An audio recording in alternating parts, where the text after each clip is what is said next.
Hey guys, welcome back to the channel. Today you're going to see something a little different that you normally don't see on our channel. Today I am underneath a G82 M4 competition. And we just finished installing the active Autowerke Goliath exhaust system. So I'm just going to run over this, give you guys my 2 cents on it. This is everything from the downpipes back. So you're going to come in right here. From these flanges back, it's going to merge into a 3.5-inch system.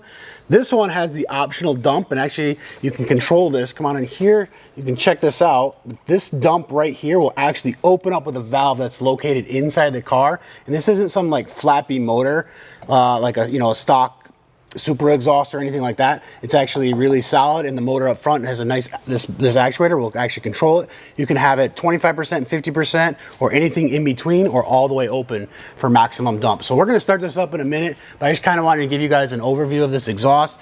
Goes in through here and comes back to straight pipe. Basically, this thing is a straight pipe design. So inside the car, right in this little cubby right here, is the actual switch. It's just kind of hanging in here. We didn't want to cut or modify, but this is how Active Autowerke actually did it too. But this will control the actuator. Listen, see if you can hear it. So that's a close and an open. So we're gonna get this car started, like I said, and hopefully you guys can hear me. This thing is super, super loud.